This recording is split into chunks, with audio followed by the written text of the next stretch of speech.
MLA Kupwara मेरे साथ मौजूद है फयाज मीर साहब, चूंकि विपक्ष में बैठे हुए और हाल ही में इन्होंने लिक्वर बैन के हवाले से सिग्नेचर कैंपेन भी चलाया था कश्मीर घाटी के अंदर। और आज मकामी खबर रसा एजेंसी के मुताबिक श्रीनगर घाटी में मजीद जो है लिक्वर शॉप्स होने वाले। आपने हाल ही में जो है इस पर एक सिग्नेचर कैंपेन भी। जहाँ तक सवाल है, हाँ, इसमें कोई शक नहीं है, बिल हमने लाया है कि इसको यहाँ पे बैन होना चाहिए।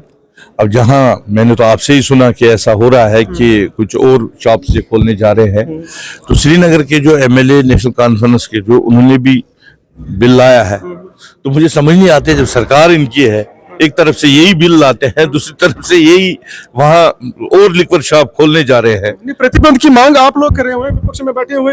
नहीं, श्रीनगर में उन्होंने सिर्फ, मैंने तो पूरे स्टेट के लिए मांग की है कि बैन लगनी चाहिए, लेकिन इनके जो एमएलए है उन्होंने सिर्फ श्रीनगर में, उनकी मांग जो थी श्रीनगर की, उसकी जो कॉन्स्टिट्यूंसी है उसमें बैन लगना चाहिए।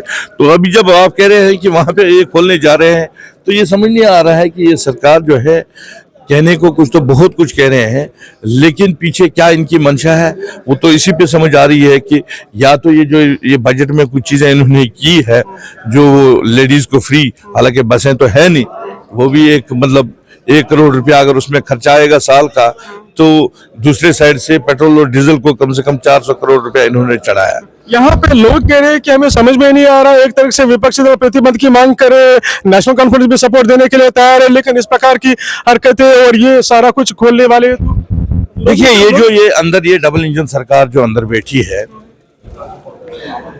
बजाय इसके कि ये लोगों की मुश्किलात जिसके लिए लोगों ने इनको चुना था, 10 साल के बाद यहाँ पे इलेक्शन हुए, बड़े शौक से सरकार लोगों ने बनाए थे, चाहे जम्मू में बीजेपी को वोट दिया था, कश्मीर में नेशनल कॉन्फ्रेंस को। लेकिन जिस हिसाब से ये आपस में वो तानेबाजी, बाकी आपने नहीं किया, इन्होंने नहीं किया, मुझे लगता है कि ये लोगों के साथ धोखा है। लोगों ने मतलब आज पहली बार जो हमने देखा,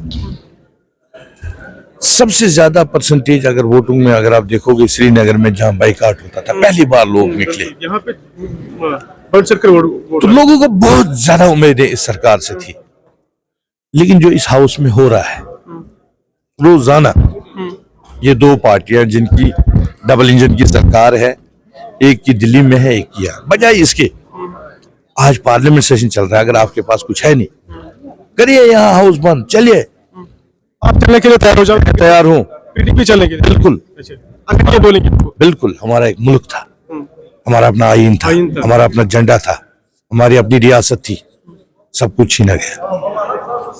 हमारे पावर से पूरे मुल्क में इस वक्त जो है पावर चल रहा है, जो हमारा पानी है, लेकिन हमारे लोग जो है पावर के लिए तरस रहे हैं, बिजली के लिए तरस रहे हैं। क्या कर रहे हैं ये? क्या ये इसलिए बनी थी ये सरकार? आज हमें एकजुट होकर पार्टी पॉलिटिक्स को साइड में रखकर जम्मू कश्मीर के लोगों की बात करनी थी, जम्मू कश्मीर के लोगों के हित में बात करनी थी, यहाँ की गुर्बत, यहाँ हमारे नौजवान जो बेरोजगार हैं उनकी बात करनी थी। लेकिन बदकिस्मती से यहाँ पॉलिटिक्स, वो कहते हैं मोदी जी ने किया, वो कहते हैं उमर साहब ने किया। अरे भाई, क्या किया? क्या दिया आपने इस बजट में लोगों को? क्या देने जा रहे हैं आप?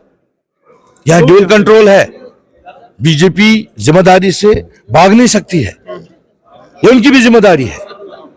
जम्मू में उनको मेजॉरिटी मिली है, कश्मीर में नेशनल कॉन्फ्रेंस को मिली है, और यहाँ कंट्रोल एलजी साहब का भी है और होम मिनिस्ट्री का भी है। एक साइड में अगर नेशनल कॉन्फ्रेंस की सरकार है, लेकिन बीजेपी का भी है। और ये आपस में तानाबाजी, भाई इकट्ठे होके दिल्ली जाओ, वहां उनको बोलो, आपने कहा था नया कश्मीर बनाएंगे 370 हटने के बाद, कहाँ गया नया कश्मीर? कहाँ गया रोजगार? हमारे नौजवान परेशान है, लोग परेशान है, लेकिन वो बात नहीं है। लिक्वर शॉप खोलने की बात हो रही है, इनका वही हाल होगा जो अरविंद केजरीवाल का हुआ।